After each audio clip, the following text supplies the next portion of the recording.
Hello and welcome to Aviation This Week on Channels Television, your one-stop shop for everything aviation in the country. I'm Bukola Joe Oketumbi. Nigeria undoubtedly has the largest aviation market. Plus, its people's natural love for travel means that the nation's aviation industry can be one of the most lucrative in the world. With a myriad of challenges facing the industry, experts believe there is need to ensure access to capital for airlines. Plus, aviation agencies should render reliable services, among other solutions. This and more is the crux of discussion at a Nigeria-South Africa forum in Lagos, examining the future of aviation in Nigeria. On the continent, a survivor from the Precision air crash in Tanzania shares a story of escape. That's Aviation This Week in a bit. We take off with our background reports.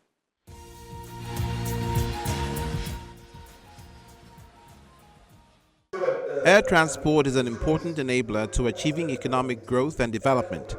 Air transport facilitates integration into the global economy and provides vital connectivity on a national and international scale. It helps generate trade, promote tourism, and create employment opportunities. General questions. And Mr. Babatunde Adeniji, perhaps the critical nature of aviation is why principal and interested actors are present to discuss the future of aviation in Nigeria. One of the speakers here is the former Secretary General of the African Civil Aviation Commission, who believes that all of the commitments from the Yamoussoukro decision and even the single African air transport market for the continent would require member states, including Nigeria, to step out of their comfort zone. It failed mainly because of the airlines, because the airlines were not willing to venture out. They were afraid they were going to die, and they convinced their principals that if you open up, we will die. And that's why it hasn't worked. The same still holds true for the SATIM today. Because so long as the airlines and powers and shakers convince their governments not to open up, Africa will continue to suffer. Africa will not move forward.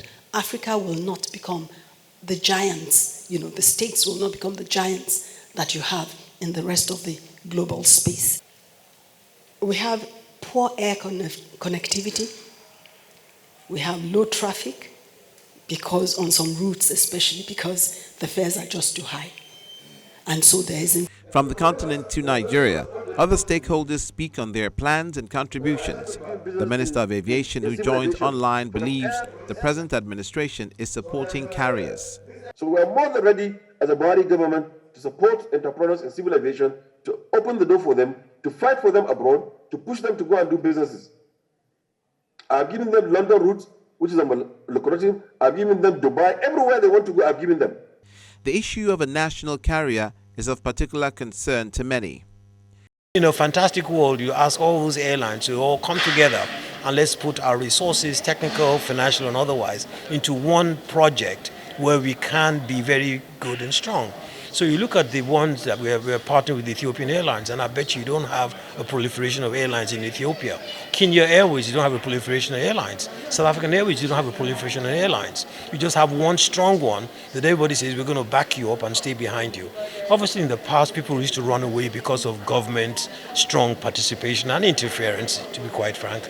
But now the model is the government says, okay, we'll take a back seat, okay, and we'll bring investors, both in terms of finance, expertise, competence, capability, partnerships, and so on, to help to get this new airline going. But at the moment, we're so diluted and so scattered that, again, the airline is going to come in, and I don't know how it would avoid facing the same challenges that the current airlines face. Nigeria Airways was reasonably successful airline. It was run into the ground because people didn't allow the business to run itself, and so there were lots of free tickets and all sorts of things that we heard, bad behavior that we saw. Hopefully we've learned from those lessons, but whether it's a national carrier or it's a private airline, the aviation industry needs support, so it's going to struggle. PCL Aviation Customers Survey. A survey from Phillips Consulting presented at this occasion showed that the two domestic carriers, Air Peace, jointly control half of the domestic passengers' market share. Air Peace with 31.67% and Ibom Air has 19.58%. Surprisingly, 16.24% of passengers do not prefer any airline. although ARIC ranks as the third most preferred airline by passengers. The survey shows that more than half, 56% of the respondents selected the Murtala Mohammed Airport, Lagos, as their most frequent point of departure. The Nnamdi Azikiwe Airport is chosen by more than a quarter, 30% of respondents, whereas just 4% of respondents utilize the Malam Aminu Kano International Airport. Just 10% of respondents utilize the Eastern Region-based airports Calabar, Enugu, and Port Harcourt airports.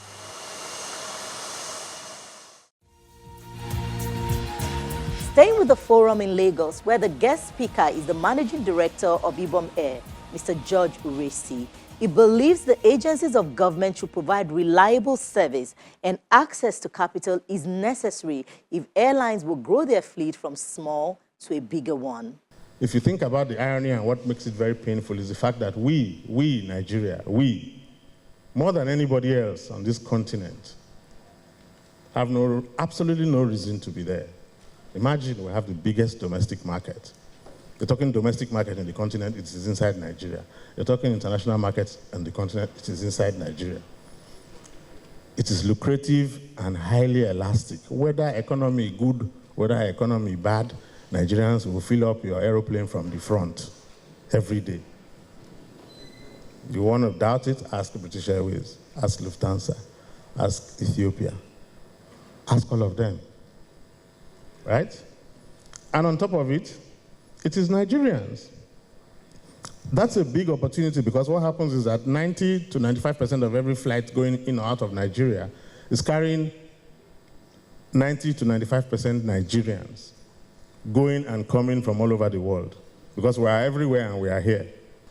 Whatever we do about the agencies, if you like, let it be government owned, if you like, let it be privatized, if you like, let it be public-private partnership. All the models all over the world are successful. What it is about is providing reliable, world-class airport and airspace infrastructure services. That's all. Let every airport in this country be like every airport you go to everywhere else, where we have navigational aids, visual aids, the right signage, the right equipment, everything is working, the staff are professional, they are custodians of the knowledge of their area of business. You can't be in an agency for 30-something years and not even know the business and grow all the way to director. You have to know the business. By the time you're there for 5 years, understand the airport business and stop the arbitrariness.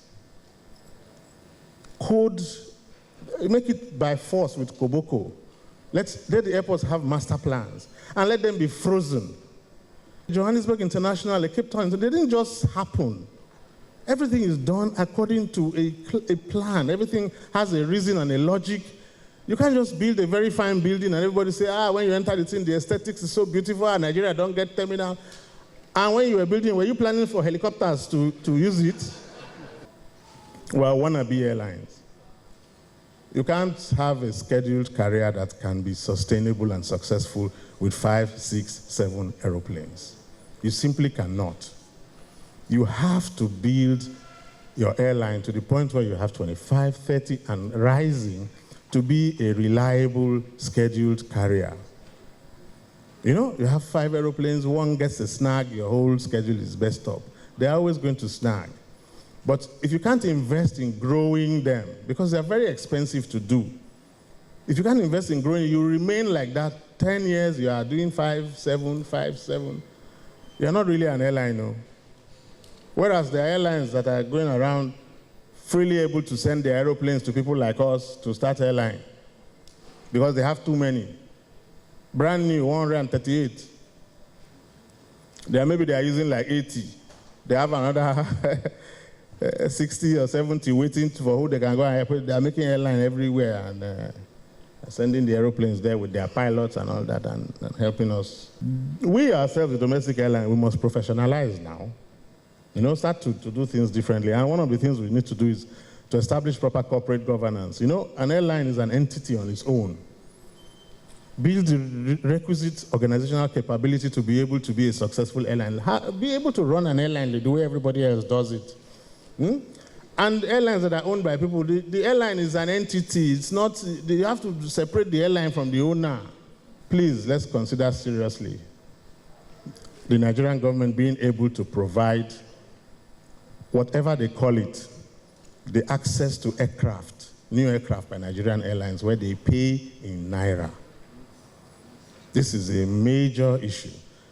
And I believe it is something that Nigeria can innovate, establish a body that goes and purchases the aeroplanes from the manufacturers on behalf of the local businesses, but cedes it to the local business, and the business pays it in Naira. If you can pay your lease fees in Naira, I tell you, man, half of the problems of the domestic airlines is solved. It's been 9 long years since she waited for a chance to go into space, and now Nico Apunaman is set. And if all goes according to plan, that wait will end on October the 3rd, when the Native American astronaut will lead NASA's Crew 5 mission to the International Space Station.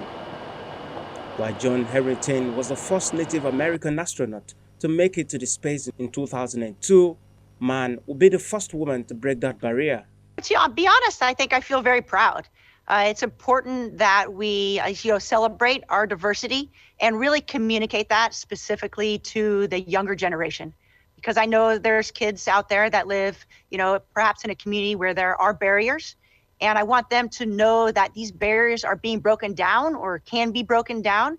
And so hopefully they feel inspired or empowered to pursue their dreams. Man is a member of the Welaki of the Round Valley Indian tribes in Northern California, says that our upcoming mission has sparked excitement in our community. 0. Ignition.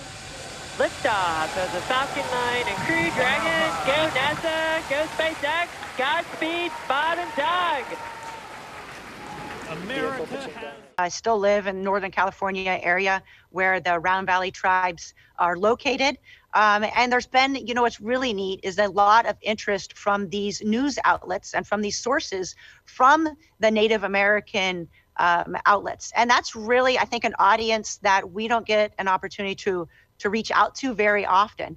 And so I think this is just a good opportunity to highlight everything that we're doing in space and maybe, spread that word to a community that normally wouldn't be in the forefront of their minds. With a journey into space just weeks away, Man, a Marine colonel with a master's in mechanical engineering, was recruited into NASA in 2013 and finished candidate training 2 years later.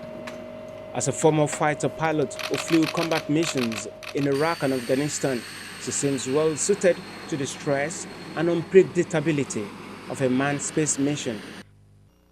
Man, NASA astronaut Josh Casada, Japan's Koichi Wakata, and Russian cosmonaut Anna Kikina are set to launch from Florida's Kennedy Space Center aboard the Dragon spacecraft and swap out Crew 4 from ISS. NASA's gigantic space launch system, atop which will be for now a manned Orion Crew capsule, is poised to take a key step toward returning humans to the moon after a half-century hiatus. Just make sure that you keep the track on your left side down. All right. When we return after the break, a survivor of the Tanzanian crash shares her story. Do join us again.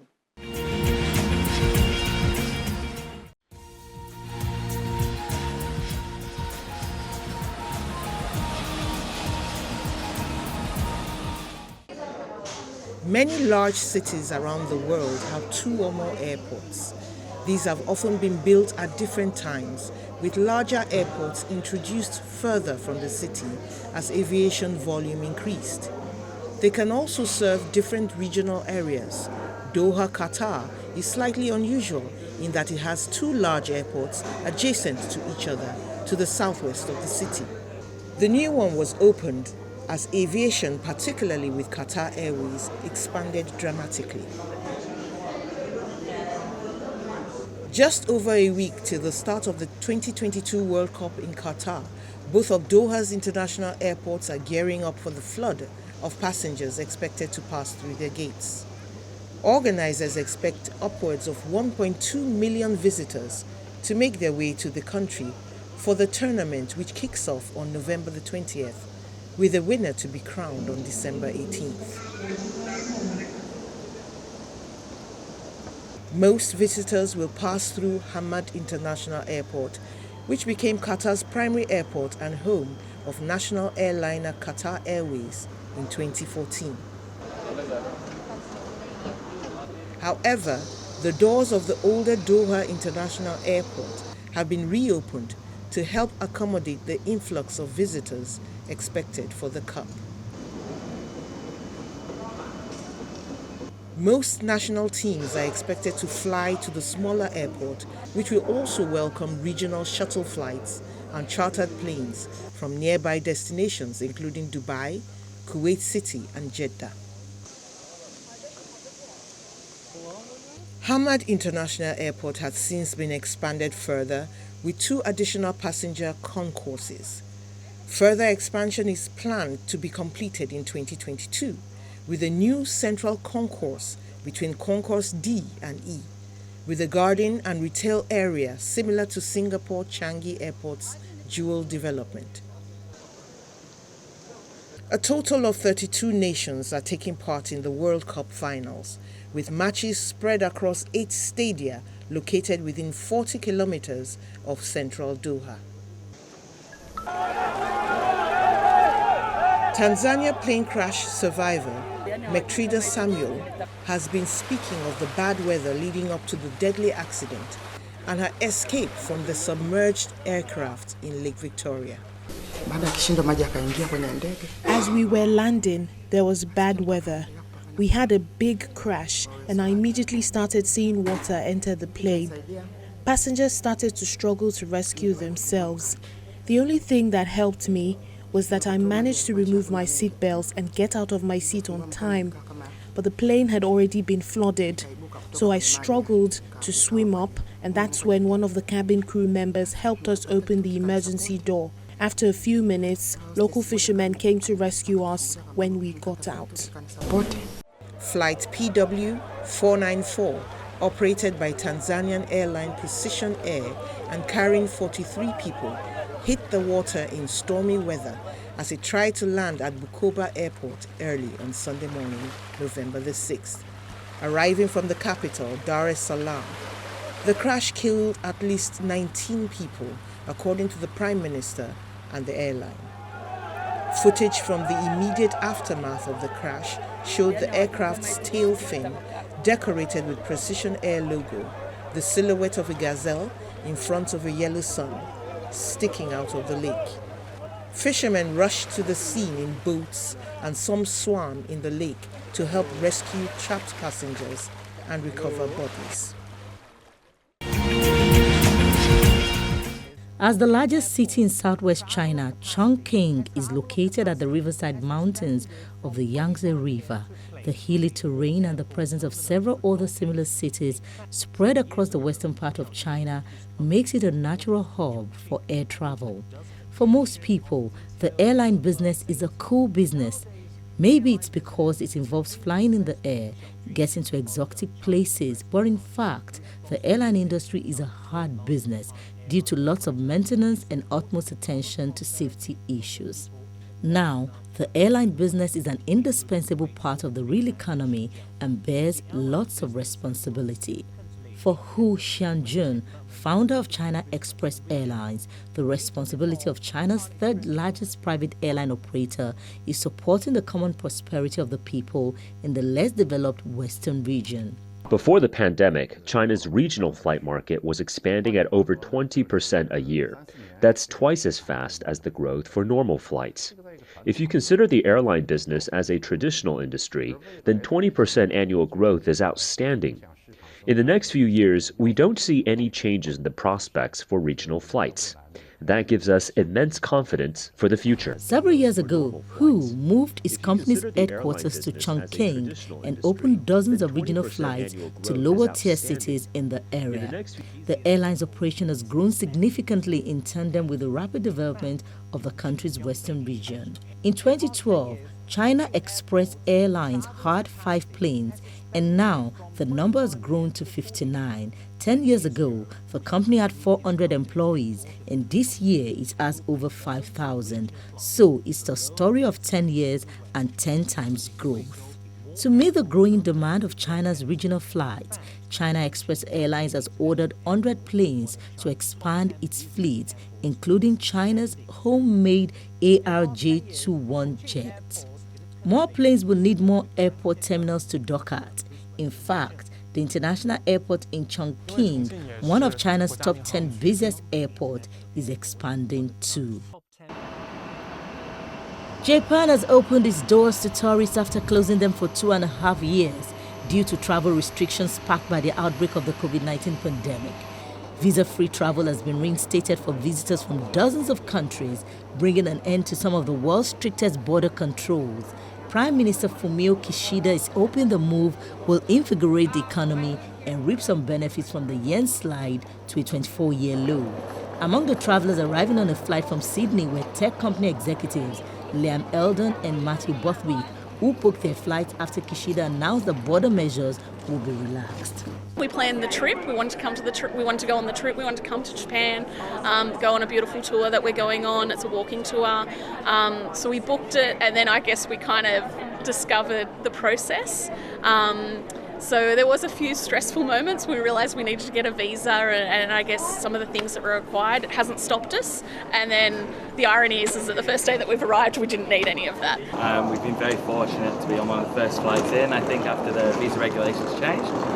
So just really excited. I think it's majorly around going to see a new culture and going to see some people who I've spent a huge amount of time with over Zoom, and getting rid of that screen and getting to see people face to face is going to be fantastic. So really looking forward to that. Prime Minister Kishida said the government aims to attract $4.5 billion in annual tourist spending, but that goal may be too ambitious for a sector that has atrophied during the pandemic. Hotel employment slumped 22% between 2019 and 2021, according to government data. COVID restrictions in Japan also remain tighter than those in other countries. People are strongly encouraged to wear masks indoors and refrain from loud talking. The cabinet early this month approved changing hotel regulations so that they can refuse guests who do not obey infection controls during an outbreak. But Japan's decision to fully reopen appears to have stimulated some long pent-up demand. Flag carrier Japan Airlines has seen inbound bookings triple since the border easing announcement. Qantas Airlines shares are soared after the airline forecast a return to profit for the first half of the 2023 fiscal year, topping analyst estimates as demand rebounded, even as it spent money to improve operations and sweeten wages. Shares of Qantas Airways Limited soared to 13%, the biggest one-day gain in nearly 2 years, after the airline confirmed it would end its pandemic-driven streak of losses.